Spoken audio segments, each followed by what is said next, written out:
I can remember a time when Cherry and I was loading. I was with her on the truck on Old Blue, and anyhow, she was supposed to run these Holsteins, up to me, and I was going to put them on in the trailer. And I had to bend over, to get my hot shot that was out there. And it was a heavy spring-loaded gate. And I reached, and it hit me in the butt, knocked me out. And there was cables, that was for steps. So this one leg got stuck in there and this one leg in between the gate and out there hanging out. And I hear this, Angel, are you ready?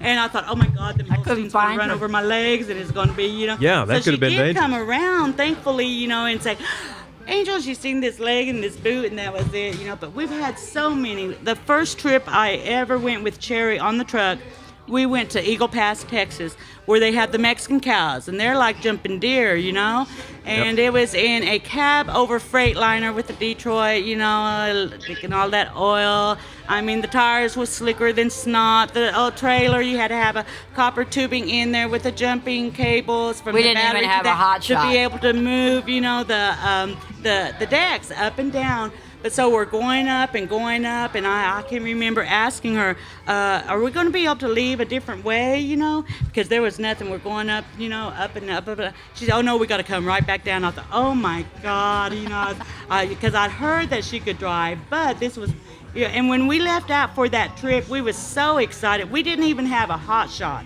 And Jimmy Rogers' Hands was hauling out of El Paso too at that time. So, they gave us some hot shots and stuff like that. So we made the trip. It was just way too cool.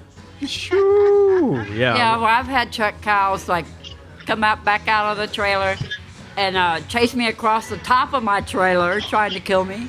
And I've opened up the side gates, to try to get one up, and it's coming out right at me. Yeah, and she scary. says, you just stood there and pushed that cow back in with your hand. I don't know how I did that, but because I weighed about 100 pounds.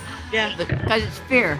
Sure. You have to have, I was always scared of the cows, but you can't let them know that. Yeah, you you got to stand your ground. Yeah. There's so many things.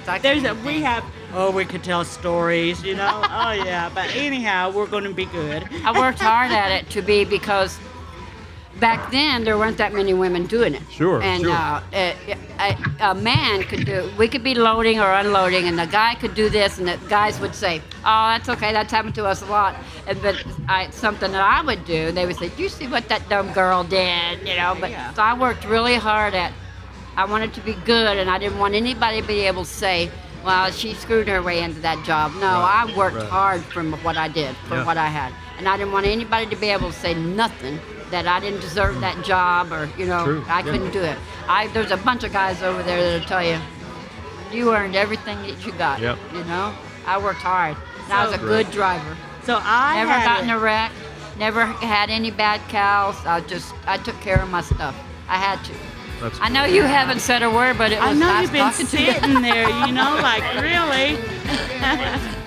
Thank y'all for having us. He's been in awe about us, haven't you? It's nice to meet you. Nice to meet you. Thank you so much for having us. Thank you. We really appreciate it. Anything else you want to know? Or